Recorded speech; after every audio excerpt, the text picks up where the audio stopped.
Jean-Jacques Bourdin.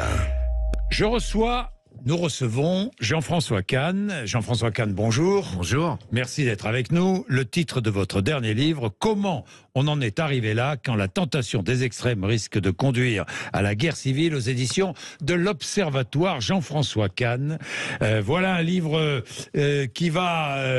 peut-être être utile, même sûrement utile à notre société, parce que nous sommes peut-être... Est-ce que nous sommes en pleine dérive, en pleine dérive extrémiste aujourd'hui? Enfin, dérive extrémiste, il y a une poussée des extrémismes. Oui. Il y a une... Alors, je fais une différence entre radicalité et extrémisme. Oui, c'est vrai. Et vous savez pourquoi? Oui. Parce qu'être radical, moi ça m'arrive d'être radical, et à vous aussi. Bah, Il y a un moment, par rapport à une situation, on dit c'est pas possible. Oui. On ne peut pas accepter ça. Oui. Par exemple, un républicain sous la monarchie, que Condorcet sous la monarchie, les républicains, c'est être radical. Mais une fois que vous avez fait avancer les choses, vous enfermez pas dans votre radicalité. Oui. Un extrémiste, il reste extrémiste. Il s'enferme dans son extrémisme. Quoi qu'il se passe, même s'il il reste extrémiste, il va toujours au-delà. C'est pour ça que je fais une différence. Aujourd'hui, il y a une double tendance des deux côtés à un extrémisme qui est en effet qui peut donner des conséquences. D'ailleurs, vous écrivez, l'extrémisme revient à appuyer sur l'accélérateur même quand on n'a plus d'essence et à accuser la société quand on est tombé en panne. Voilà. Bah oui, mais c'est tellement vrai ça. C'est exactement ça. Bon. Je vais vous donner l'extrémisme. Jean Moulin est un radical. Il dit qu'il faut prendre les armes pour se libérer des Allemands. C'est radical. Oui. Et puis une fois qu'on est libéré, le résistant radical, on est libéré, il ne dit pas qu'il faut continuer à prendre les armes. L'extrémiste, même quand on est libéré, il dit qu'il faut continuer à prendre les armes pour autre chose, pour restaurer le socialisme, ou je sais pas quoi, etc. Continue. C'est ça la différence entre le radical et l'extrémiste. Est-ce que les extrémistes submergent l'espace public aujourd'hui ? Alors moi, je pense qu'il le submerge. D'abord, il y a une responsabilité médiatique, c'est-à-dire, il suffit aujourd'hui que n'importe qui dit une connerie extrême, et tout à coup, ça y est, il fait le buzz. Vous avez eu tous les jours Zemmour, après tous les jours Mélenchon, maintenant vous avez tous les jours Sandrine Rousseau. Il y a une tendance. Ils sont invités partout, on organise des débats autour de ce qu'ils ont dit, on met 4 personnes autour de la table dans une chaîne d'infos et on débat sur ce qui a été dit. Il y a une prime, mais je comprends, j'accuse pas les médias là-dessus, je comprends s'il a raison. Moi je les accuse parce que c'est de la prime à l'extrémisme. C'est de la paresse de la part des journalistes. Moi j'accuse. Vous avez lu la dernière tribune, enfin l'une des dernières tribunes de Kamel Daoud sur justement les médias, je ne sais pas si vous l'avez lu, qui dit que les responsables sont en partie médiatiques, ce sont les médias qui sont responsables, parce qu'il y a une complaisance, par exemple envers le chant des casseroles, complaisance envers l'opinion qui prime sur le fait. Mais c'est ce que je dis. Je vais vous dire, moi, et je pointe la responsabilité d'un certain nombre de médias, à droite comme à gauche. Droite comme à gauche. Y compris des journaux emblématiques qui sont à part ça de bons journaux. Comme Le Figaro, Le Monde, des deux côtés. Très bien. Mais il se trouve que j'ai 85 ans. Oui. Et donc j'en ai plus rien à foutre. Mais que si j'avais 50 ans, est-ce que j'aurais osé ? Je me serais dit, merde, je me fous à dos la presse de droite, la presse de gauche, les médias de gauche, les médias de droite. C'est pas raisonnable. Ils vont pas parler de mon livre, je sais pas. Et il faut que j'aie mon âge pour dire, ça fait rien. Quelles que soient les conséquences, je dis les choses que c'est le moment où il faut les dire. Il ne fallait pas dire ça, il n'était pas nécessaire de dire ça, il était justifié de refuser d'entendre ça. C'est ce que vous écrivez, et vous rappelez que vous avez envoyé plusieurs tribunes au journal Le Monde, mais pas qu'au journal Le Monde. Au Figaro à Marianne. Oui. Ces tribunes ont été refusées. Ils ont été refusés, ça, ils ont le droit de refuser. Ils ont le droit, mais c'est les relire. Si les gens ça, j'aimerais bien que les gens le lisent et même le diffusent, parce qu'ils seront stupéfaits, dire comment on pouvait pas dire ça, on pouvait pas écrire ça, alors que c'est tout ce qu'on est en train de dire, c'est ce que je disais. Pour comment on va vers ça, Tribune, je vous interromps. Tribune, mars 2021. Qui fait le jeu de qui? Vous posez la question. C'est de dire, c'était pour Le Monde. Oui, pour Le Monde. Et j'ai dit attention, sans vous rendre compte. une certaine extrême gauche que vous couvrez, au lieu de la critiquer, est en train de faire le jeu de l'extrême droite. Est en train de pousser l'extrême droite au pouvoir. L'extrême gauche est en train de faire le jeu de l'extrême droite. Oui, l'extrême gauche contribue à une arrivée au pouvoir de l'extrême droite. Il ne faut pas se faire d'illusions. Si on continue à jouer au con, et je ne vois pas, pour l'instant, rien ne me laisse prévoir qu'on va arrêter de jouer au con. Si on continue de jouer au con, évidemment, l'extrême droite gagne des élections, très bien. Je ne dis pas c'est le fascisme et c'est la dictature. L'extrême droite, mais de l'autre côté, du côté des radicaux d'extrême gauche, il y en a qui attendent que ça. Ils vous le disent, ils savent qu'ils ne peuvent pas gagner eux. Hein. Ils l'espèrent même. Et donc ils espèrent que l'extrême droite arrive au pouvoir en disant d'abord c'est liquide Macron, donc on revient au clivage gauche-droite. Et puis surtout, comme ça, on va pouvoir, sur le thème de l'antifascisme, aller dans la rue, manifester, hurler, etc. Et tout. Ils attendent que ça. Et c'est en ce sens que ça débouchera sur un véritable climat de guerre civile. Si on continue à jouer au con, hein, on peut l'empêcher. Mais si on continue à jouer au con, ça débouchera sur un véritable climat de guerre civile. Deuxième tribune, refusée par Le Monde. Une déliquescence sans cause. Oui, parce que c'est bien gentil de dire... ce que je viens de dire et que tout le monde est d'accord aujourd'hui, que l'extrême droite peut arriver... Enfin, disons que l'extrême droite fait Marine Le Pen 32-33% des voix. On peut trouver que c'est affolé, on peut crier, on peut hurler si on est de gauche. Mais d'accord les mecs, et c'est à cause de quoi? C'est à cause de quoi? Quelle est la raison? Quelle connerie vous avez faite pour arriver là? On se pose pas des questions. Mais l'extrême droite, c'est pas Marine Le Pen, c'est Éric Zemmour. Oui, c'est plutôt Éric Zemmour. À vos yeux, hein, à vos yeux. Oui, parce que Marine Le Pen, c'est compliqué. En fait, mais j'ai peur d'être mal compris quand je dis ça. Mais non, n'ayez peur. Marine Le Pen. Vous me dites, vous avez 85 ans, vous n'avez peur de rien. C'est ce qu'était. Hein. Oui, mais là, j'ai peur d'être mal compris à cause des mots. Oui. C'est ce que. À la fois, c'est au sens où les gens l'entendent. C'est pas le fascisme. Elle est républicaine. Elle est républicaine. Oui, elle est républicaine. Et c'est pas une fasciste. Mais, quelque part, c'est le fascisme originel des années 20, c'est-à-dire une convergence d'extrême gauche et d'extrême droite. C'est-à-dire par un discours d'extrême gauche sur le plan économique et social, et un discours d'extrême droite sur les mœurs, sur l'immigration et tout. En vérité, elle a eu... Il y a une chose que la gauche, entre autres, et la droite modérée n'a pas compris, c'est qu'il y a deux dynamiques qui traversent la société, très fortes. L'un, c'est le rejet des conséquences économiques et sociales du néolibéralisme. Ouais. C'est très fort. Ça, la gauche le prend. Et les rejets des conséquences, comment dirais-je, sociétales du néo-68ardisme, de l'idéologie 68arde, sur le plan de la société, des mœurs. Ça, la droite le prend. Ouais. Et Marine Le Pen, tout à coup... Elle réunit les deux. Elle dit, je prends les deux. Ben oui, intellectuellement, c'est très intéressant. Et c'est ça, et la gauche, absolument pas, c'est pas son père, c'était pas ça. Mais bien sûr. Et c'est ça qui explique absolument la poussée, c'est qu'elle a pris les deux. Ben oui, ce qui explique d'ailleurs l'opposition avec son père, hein, en partie. Ah, si, oui. Il y a d'autres... Faut oser d'ailleurs s'opposer à son père. Non, je suis d'accord. Son père créateur du parti. S'opposer à son père créateur du parti. Alors, est-ce que vous pensez que les deux extrêmes se combattent aujourd'hui et peuvent se rejoindre demain? De toute façon, ils se rejoignent. Moi, dans l'histoire, ça a existé, on sait très bien. Ils sont à la fois opposés, c'est pas la même chose. Oui. Je dirais même, ils ont besoin de leur opposition. Bon, ils la cultivent. Oui. Mais en même temps, il y a une complicité objective évidente. Moi, écoutez, j'ai beaucoup couvert. D'abord, j'habite Place de la République. Oui, donc vous êtes au cœur de la manifestation. Et j'ai couvert vraiment beaucoup de manifestations de gilets jaunes sur les ronds-points et tout. Il y avait on voyait vraiment des gens d'extrême droite, d'extrême gauche, des gens avec des fleurs de lys, d'autres avec Che Guevara. Enfin, c'était incroyable. Il y avait une convergence des deux extrêmes. Il n'y avait pas que des extrêmes d'ailleurs, mais il y avait une convergence des deux extrêmes très très fort. Ou sur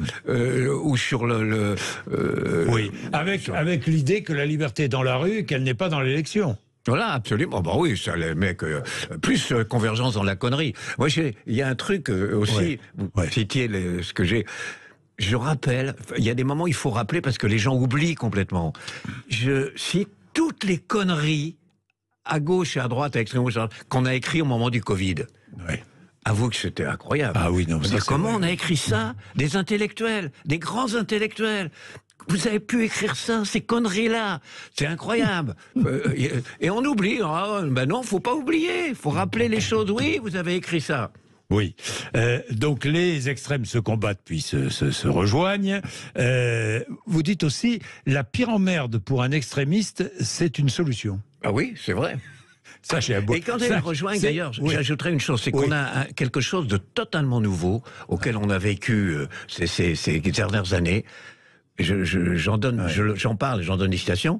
C'est la naissance d'une extrême droite marxiste, c'est-à-dire une extrême droite qui emploie totalement sur le plan social et économique le langage marxiste, mais même quasiment stalinien, et une gauche qui reprend totalement les anciennes idées réactionnaires et les méthodes réactionnaires. Non, mais ça, c'est vrai. Ça, c'est incroyable. Non, mais c'est vrai, c'est vrai. Alors, vous parlez aussi d'Emmanuel Macron dans votre livre. Vous dites, je l'ai rencontré, ça a été long.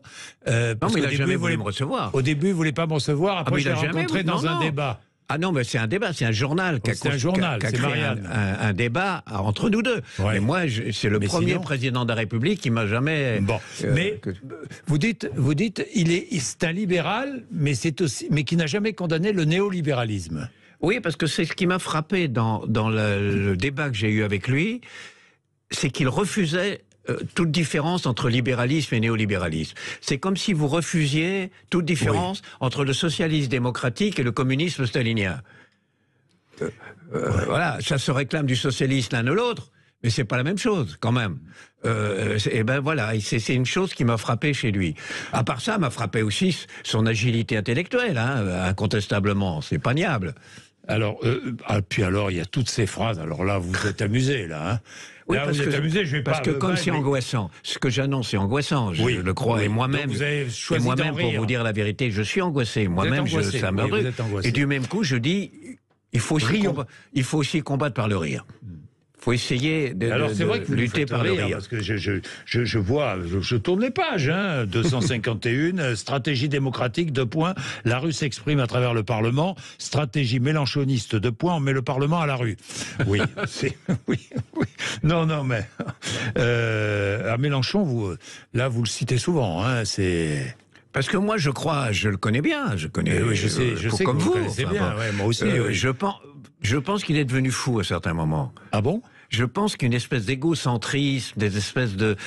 D'abord, il est bipolaire, donc il passe aux deux extrêmes. Oui. Et je pense que quelque part... Vous me direz que Macron peut-être aussi, parce que ils ont quand même quelque chose de commun incroyable. Macron et Mélenchon. Il est égocentrique. C'est le narcissisme. Le narcissisme, oui, ça, ils sont tous les deux d'un narcissisme inouï. Mais ça, c'est le propre des responsables politiques. Pas tous. Chirac n'était pas du tout narcissique. Oui, c'est vrai. Ouais, mais le pouvoir rend narcissique quand même.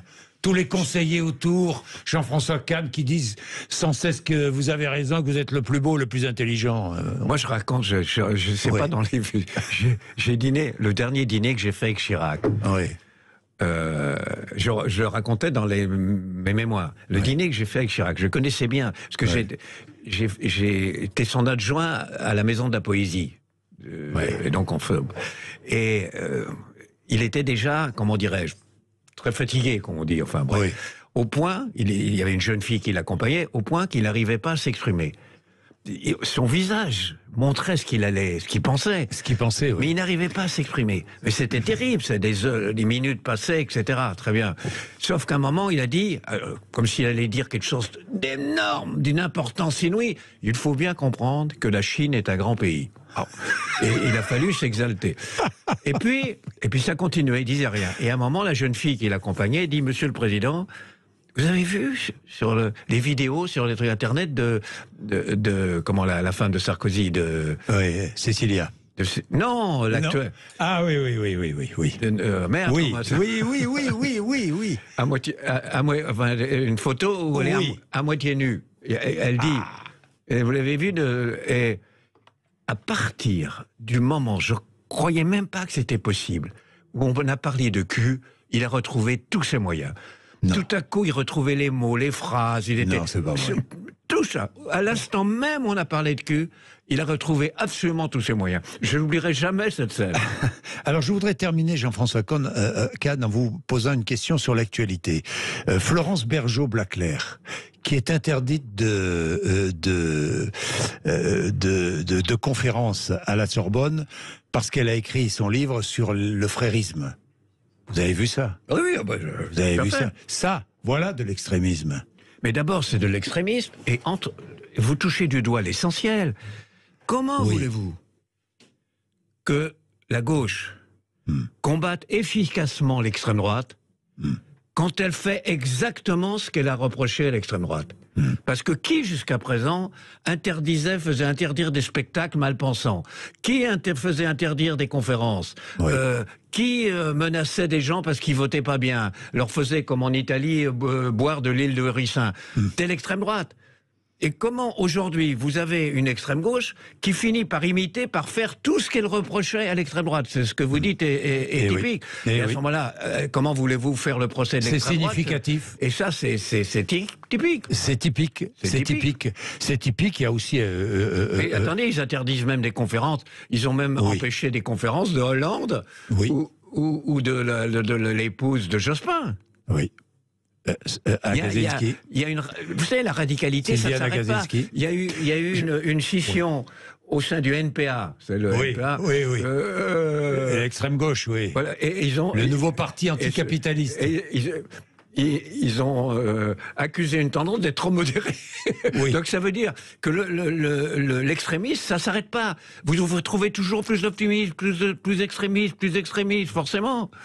Mais, et avec aussi une expression d'un autre extrémisme, qui est une idéologie, extrémisme religieux.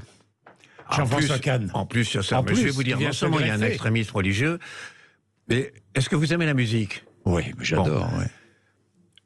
La musique contemporaine. Oui. Ça existe, il y a des gens qui font de la musique contemporaine. Bien sûr. J'ai téléphoné à tous les grands opéras des grandes villes du monde. Oui. Et je leur dis, vous jouez quoi? Quel est votre programme? Pour la première fois dans l'histoire, aucun opéra dans le monde ne jouait une œuvre contemporaine. Non. Ça veut dire que l'extrémisme dans la soi-disant modernité musicale a eu comme conséquence qu'aujourd'hui, pour la première fois, il y a une espèce de rupture totale entre la musique et ceux qui devraient l'écouter. Ils ne l'écoutent plus.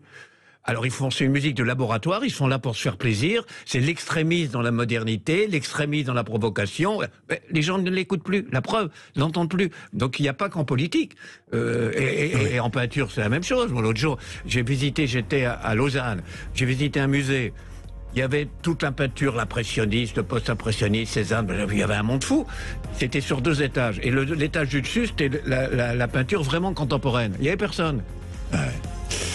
Merci Jean-François Kahn d'être venu nous voir. Comment on en est arrivé là aux éditions de l'Observatoire? C'est passionnant. Hein, quand la tentation c'est intelligent et passionnant. Quand la tentation des extrêmes risque de conduire à la guerre civile. J'ajouterais inquiétant. Il est 12h27. Merci beaucoup. Merci d'être venu nous voir. André Berkoff.